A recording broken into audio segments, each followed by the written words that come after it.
What's going on, guys? Welcome back to Lazy MMA, the best MMA content on YouTube. For this week's card in UFC Houston, Sean Strickland versus Anthony Hernandez. I'll be giving you my underdog lock of the week, my favorites on the card, as well as some notable mentions for some underdogs. Well, let's get right to it. Who's my underdog lock of the week? It is none other than Sean Tarzan Strickland. Why am I picking Sean Strickland?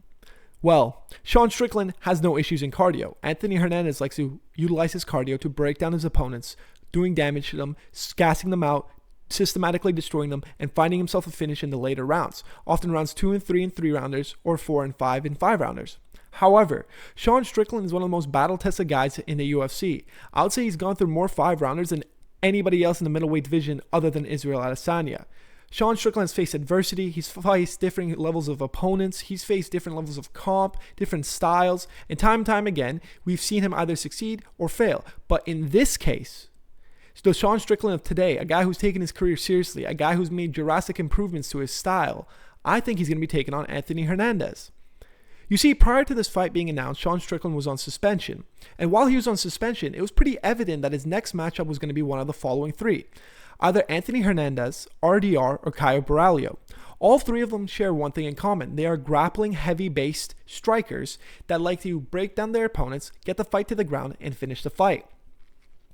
I think Sean Strickland did the intelligent thing in his offseason by being suspended on training his wrestling. It was pretty evident time and time again through his Instagram posts and through social media. The guy's wearing his American fucking singlet all the time. We know he was drilling takedowns and takedown defense all the time. He's brought in grapplers. He's fought some of the best strikers. The guy's been getting himself ready for a grappler, and it just happens to be Anthony Fluffy Hernandez.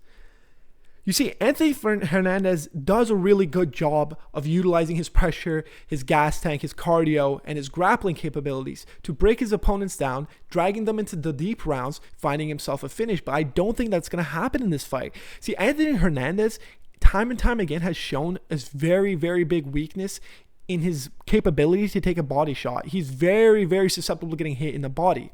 And as well as what goes for his striking, he lacks head movement. He does not bounce left and right. He's flat-footed. The guy plots towards you. As I said time and time again, the guy is basically the Homer Simpson of the middleweight division. He's going to keep coming at you until you can't take it anymore. He'll drag you down and you'll finish the fight. But I think Sean Strickland's stupid-ass style of jab, jab, teep, throw a right cross is going to work in this fight. I think that teep and body shot is going to be open all day. It's going to be straight money, baby. I think that that's going to severely hinder Anthony Hernandez going into the later rounds. I even predict Sean Strickland to find himself that finish in rounds 4 and 5. Now, can he do what he always does and fucking outpoint Anthony Hernandez? Absolutely. I think he'll be able to negate the takedowns. I think all the body damage that he's going to be giving Anthony Hernandez is going to add up to the later rounds, and it's going to slow him down substantially. Maybe Sean never goes in for that kill, but when he does damage to Anthony Hernandez's body, his kidneys, his liver, when they're inflamed, your body's going to slow down. It's going to shut down. See, Anthony Hernandez also, let's talk about his takedown style. The guy doesn't commit to a double leg takedown like these Dagestani. He does not shoot the leg in, hook the back leg, and basically pile drive forward. What he likes to do is a sloppy double leg takedown, a sort of a Walter Walker-esque takedown, where he's basically running at you and squanching over to try to get that double leg.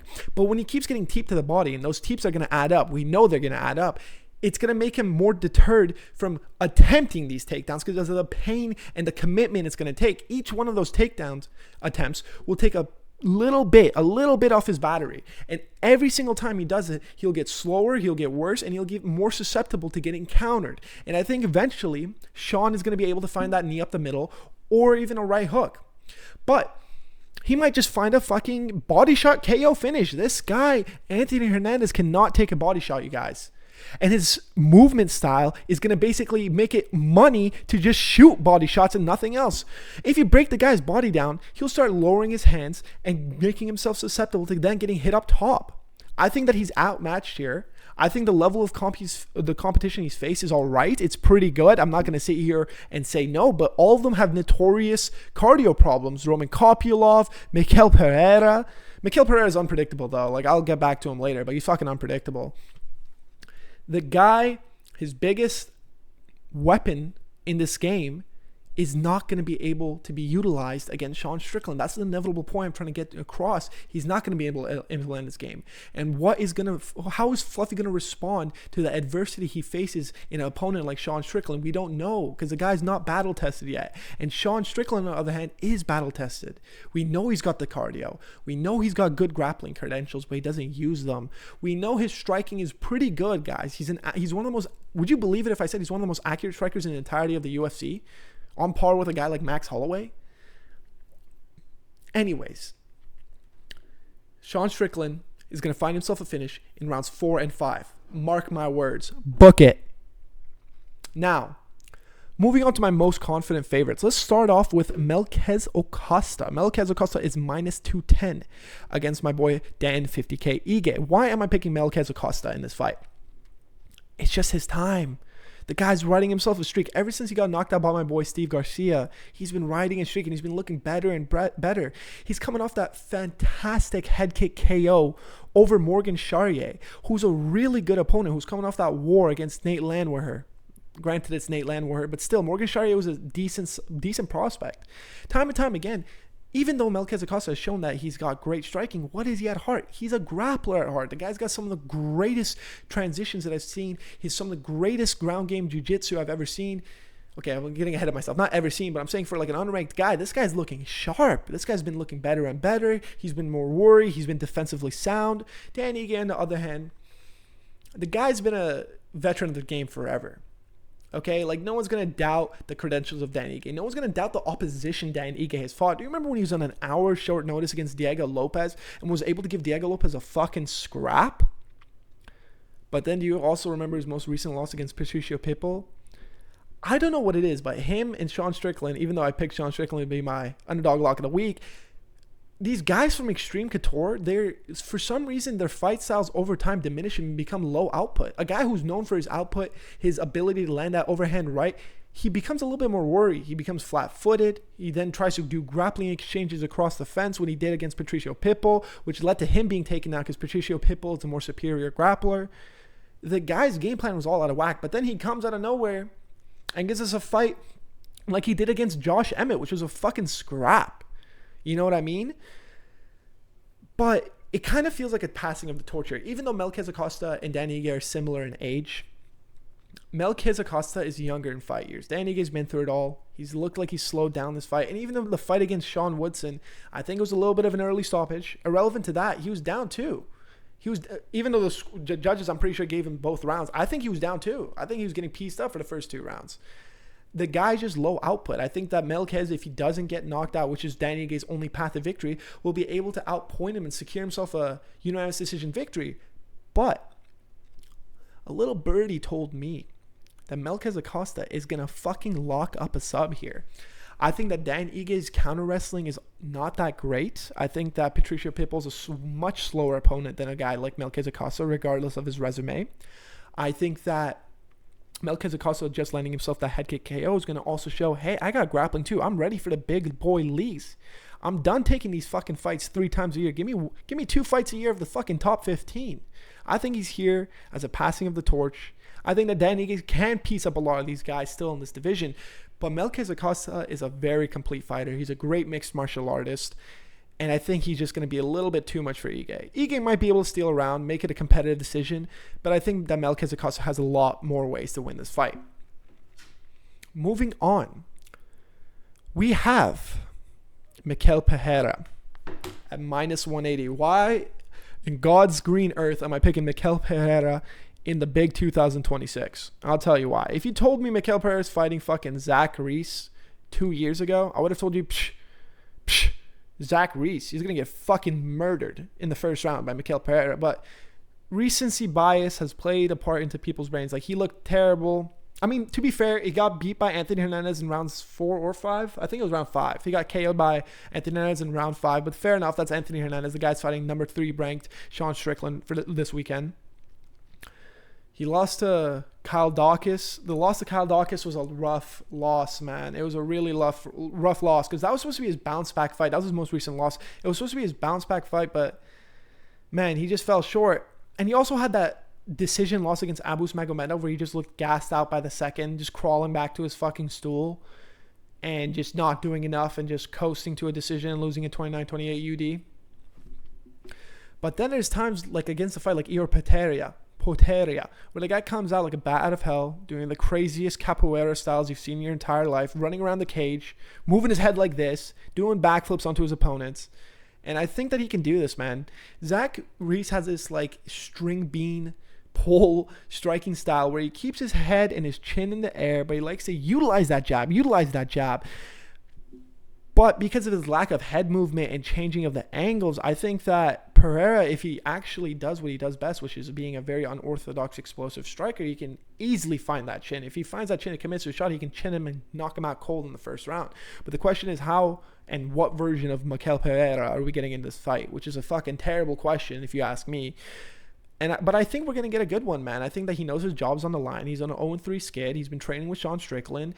And I think that we're going to see an old version of Mikel Pereira come out there, finish Zach Reese in the first, and call out upper top 15 level opponents. I think that, though he doesn't deserve it, I think that the notoriety in his fight style can definitely secure him some position left in the UFC. He's just got to get through Zach Reese first, which is not a very tough task. Where I do have a little bit of fears, though, is Zach Reese's ability to grapple. The kid can grapple a bit. The kid can grapple a bit, and what that makes me scared of is because Mikel Pereira's diminishing cardio, which we've seen in the last couple fights. It scares me that Mikel Pereira gasses again by the second, doesn't do enough, loses a decision.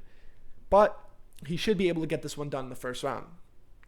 Moving on, we have Ante Delija taking on Sergey Spivak. I have Ante Delija at -135. This is Tom Aspinall's buddy. I think that a lot of people know about this guy, but we've only seen him twice in the UFC. There's not a lot of fight footage to go off of him, but I've watched a lot of his regional level comp. And the regional level comp, it's all right, but he's faced a lot of differing opponents. He's fought grapplers before, and so that's what Spivak is. He is a grappler at heart, and without his grappling, he doesn't have much else for you, dude. In his fight against Waldo Cortez Acosta, he looks flat-footed, plouching towards him, just keeping a high guard, getting hit 5 times, maybe to popping out a jab once or twice. And I think a guy like Ante Delija is going to be able to take advantage of that. Ante Delija is a smaller heavyweight. He weighed in at 242 in his last bout. He's relatively the same size and height against Spivak. I would say that he may be like an inch shorter. But I think the fact that he's a smaller heavyweight, not compacted by fat like a guy like Spivak, will provide him the capacity to utilize his explosivity to knock out Spivak. I think Spivak is a really flat-footed guy that relies heavily on his grappling, that does not have explosive takedowns. That's another reason I'm further confident in Ante Delija, is because Spivak's takedowns are like you're going to allow me to pressure you against the cage, get double unders, maybe do a lat drop, maybe trip you and use my weight on you and just fucking lay on you. Those types of takedowns. He's not a commit to a double leg Chimaev guy, dude. He's a fat fuck at 260 in 2026. You know what I'm talking about?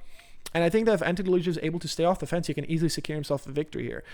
I am scared he's going to be a little bit more wary after a knockout loss to Waldo Cortez Acosta, but I think a lot of people negate the fact that in the first round, before the eye poke, dude, Delija was almost going to get a TKO over Waldo Cortez Acosta. Like, he was doing really well in that fight. Like, he was giving him a scrap. And I think that the eye poke did an adrenaline jump and whatever. At the end of the day, he got knocked out by Cortez Acosta, but he was giving him a fight. And I think that if he comes at Spivak with the same approach, easy, money. You know what I mean? Spivak is like, what do you want me to say, dude? They got some guy down the fucking pub drinking a pint and threw him in the cage. You know what I mean? The guy's not great, technically sound. He's got a good guard, I guess. His defensive capabilities are very low. He's very flat-footed. I just see so many ways for Ante Delija to win this fight. I could see him winning a decision. I could see him winning by knockout. I just don't really see Spivak being able to get his game plan out. And I don't even know what his game plan is nowadays. You know what I mean? And for our last favorite on the card, we're going to go with Yair Deville at -330. All right. I contemplated this a lot. I originally was actually thinking that Jordan Levitt might be a sneaky underdog play because of his experience, because we've seen what he's been able to do and how many opponents in the UFC he's fought. He's even fought Pimblett, etc. You know, the thing is, we've also seen his ceiling. A lot of these fighters, regardless if they stay at the lower levels, we do see differences in their fights, but he has remained the same guy throughout the entire process. We've not really seen a lot of change against the guy, for the guy, you know what I mean? We've not seen him change his style up. We've not seen him improve his striking. We've not seen him even become more explosive in the grappling. The guy fights like the guy fights. Jordan Levitt is a guy who likes to hop on your back against the cage, sink in a rear naked, or try to put his weight on you and basically get a TKO from mount. That type of guy. He's a guy who likes to lay and pray. He's a jiu-jitsu guy. But the funny thing is, those offensive jiu-jitsu is great. It's good against guys who are only strikers. If a guy is super committed to striking, he'll just hop on your back. But Yarde Deville is not that guy. You know what I mean? But before I get to Yarde Deville, it is also important to know that Jordan Levitt, as much of a great offensive grappler he is, he's not a good defensive grappler whatsoever. You know what I mean? He's very susceptible to getting choked out. And almost in all of his fights, when he loses by sub, you know what happens? He gets hit with a right hand. He gets wobbled a little bit. They hop on him. And they fucking sub him. And Yarde Deville is that type of guy. He's a Cuban-based boxing wrestler striker. It's a lot there, but what I'm trying to say is the guy's base is wrestling and grappling, mainly on the wrestling department. But he has a great boxing base, and with his great boxing base, he's very heavy on the lead leg. He likes to lower his base a lot, which gives him capabilities to securing an easy double leg. But he's great at hitting the body. He hits the body over and over again, kind of like an Ilia Topuria-esque boxer, whereas the traditional hit you to the liver, lower your guard, land an overhand right, and then he shoots in doubles, dunks you on your head, and usually finds himself the sub. And I think that's exactly what's going to happen in this fight. I think that he's going to be able to lower Jordan Levitt's guard, land his sharp right hand, shoot down a double leg, hop into side control, and lock up an arm triangle. He's done this before countless times. Yarde Deville's a great prospect. He's 10-0. I wouldn't say he's top echelon yet. He's a good prospect. He's a good guy to look out for.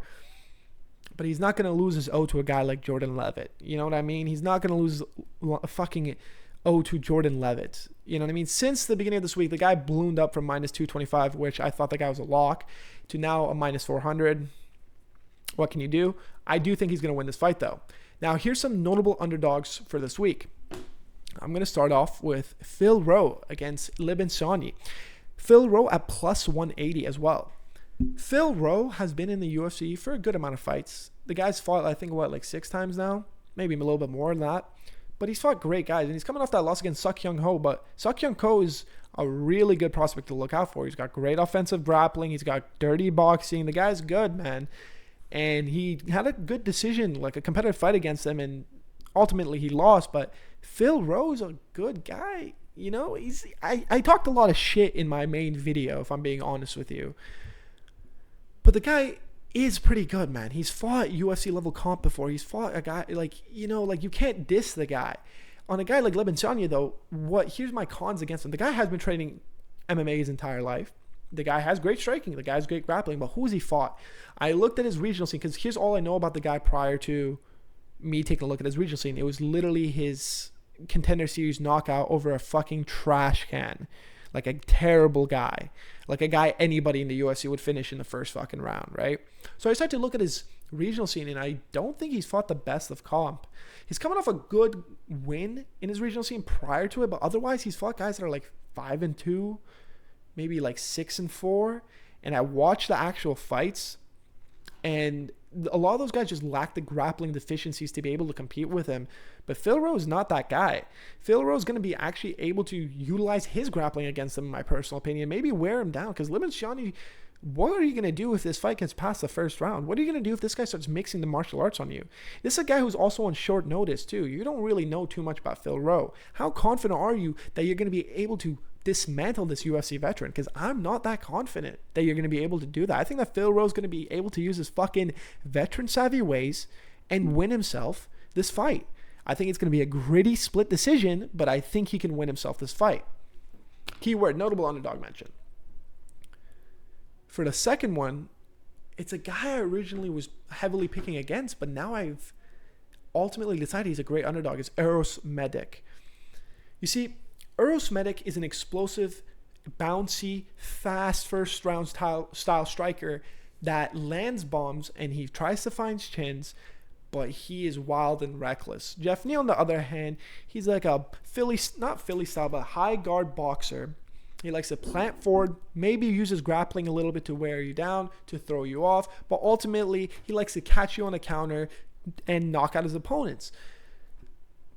It's not that I want to pick Medic, but it's more that I want to pick against Neal. And I'll tell you why. Look, Jeff Neal has only lost to the best of the best. Like so he's 2-3 in his last 5, and his 3 losses are the following: Ian Gary by split decision, right? Shavkat Rakhmonov by sub, but Shavkat Rakhmonov and him had a great war where he almost finished Shavkat multiple times. And the most recent spinning elbow knockout against Jeff Neal, which was in the first round by Carlos fucking Prates. I'm scared that the chin is gone. Regardless of his skill capacity and his ability to actually knock out Eros, because Eros is so fucking wild and so explosive that you can definitely catch him on a counter. But regardless of that, I'm scared that he's going to be super timid because he's been getting knocked out left, right, center, and I'm scared that chin is gone. And the thing about Jeff Neal is that he's been in the UFC for a long time, guys. He's another guy that we know what he's capable of.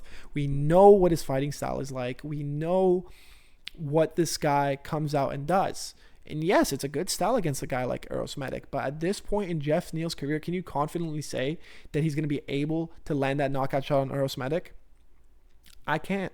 I can see if Jeff Neal could. I can see Jeff Neal fighting a smart fight, trying to take him down and whatnot. But how are you going to respond to a guy who's got fucking dynamite in his hands, who's lightning fast, who's going to have a high pace off the rip? He's not the type of guy that likes to settle in. Jeff Neal likes to beat guys who like to settle in. A guy like RDA and whatnot, a guy who likes to pick his shots. If you want to have a clean fight with Jeff Neal, he's going to fucking outdog you every day. But a guy who's explosive, wild, reckless, with dynamite in his hands, how is that going to react to a guy's chin it's been battle tested and it's been not doing well? And his body's incurred a lot of damage. He's getting up there in age. The weight cuts have been looking not too great. All signs indicate that if there's ever a time for a guy like Eros Medic to knock out a guy like Jeff Neal, it's now. The time is now. And for that reason, I'm going to have to pick Eros Medic to score himself a knockout in rounds 1 or 2. Well, guys, that's going to do it for me. This was my picks for UFC Houston, Sean Strickland versus Anthony Hernandez. I hope you guys enjoyed. Please make sure you hit that follow button, subscribe, like, and comment. Let me know what your underdog picks are for this weekend. Lazy MMA. Lazy analysis, serious results.